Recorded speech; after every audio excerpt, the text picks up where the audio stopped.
রুদ্ধশ্বাস ৩ দিনের সমাপ্তি। অবশেষে প্রিয় মাতৃভূমিতে পা রাখলেন জামাল, তপু, সোহেল, সুমনরা। যুদ্ধ বিমানে করে নেপাল থেকে ফুটবল দলকে উদ্ধার করে এনেছে বিমান বাহিনী।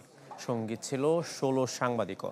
কৃতজ্ঞ ফুটবলাররা স্বস্তির নিঃশ্বাস ফেলেছেন পরিবারের কাছে ফিরতে পেরে। রুদ্ধশ্বাস প্রায় ৭৭ ঘন্টার সমাপ্তি।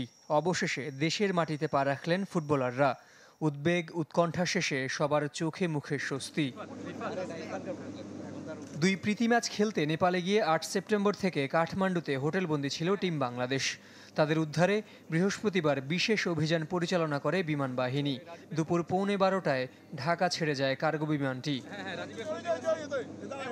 স্থানীয় সময় দুপুর ৩টা ৪০ মিনিটে ২৩ ফুটবলার সহ ৫৬ জনকে নিয়ে কাঠমান্ডু ছাড়ে C-130B ফ্লাইটটি। ১ ঘন্টার যাত্রা শেষে নিরাপদে অবতরণ করে কুর্মিটোলার বীরুত্তম AK খন্দকার বিমান ঘাঁটিতে। দুটো অল্টারনেট লোকেশন আমরা রেডি করে ফেলেছিলাম, ইন কেস যদি আমাদের টিমকে ইভ্যাকুয়েট করতে হয় আমাদের সেকেন্ড এবং থার্ড অপশনসও রেডি ছিল। আল্লাহ শুকর আমরা সবাই এই মিশনটা সাকসেসফুল করে এসেছি। আর আমরা প্রমাণ করে দিয়েছি যে বাংলাদেশ ফুটবল ফেডারেশন আমাদের প্লেয়ারদের অতি দায়িত্বশীল। নিরাপদে পরিবারের কাছে ফিরতে পারায় খুশি জামাল, তপুরা। যদিও গণমাধ্যমের মুখোমুখি হতে ছিল ফেডারেশনের বারণ।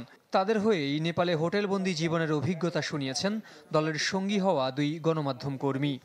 ওরা চেষ্টা করেছিল টিম হোটেলে প্রবেশ করার, কিন্তু যখনই শুনেছে যে এখানে বাংলাদেশ ন্যাশনাল ফুটবল টিম এবং নেপাল ন্যাশনাল ফুটবল টিম আছে, তখন কিন্তু তারা ঢোকার চেষ্টা করেনি। কাবরেরা ফুটবলারদের চেয়ে বেশি ভয় পেয়েছিল।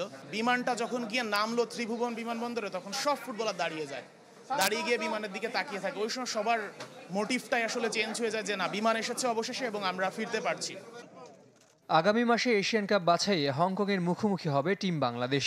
তবে তার আগে ফুটবলারদের এমন তিক্ত অভিজ্ঞতায় চিন্তিত ফেডারেশন।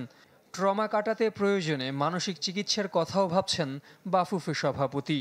মেডিকেল প্রসিডিউরস বলে যে এরকম একটা সিচুয়েশনের পরে আমরা সকল প্লেয়ারদেরকে মেন্টাল কোচিং অথবা সাইকোলজিক্যাল সাপোর্ট দিব। যাদের যাদের লাগে তারা অবশ্যই পাবে, আর যাদের লাগে না তাদেরকে আমরা অ্যাসেসমেন্ট তাও করব ফর দেয়ার সাইকোলজিক্যাল ওয়েলবিইং। যদিও আপাতত বিশ্রাম নেওয়ার সুযোগ নেই ফুটবলারদের। আগামী সপ্তাহে শুরু হচ্ছে ঘরোয়া ফুটবল। জের সাগর, চ্যানেল 24, ঢাকা।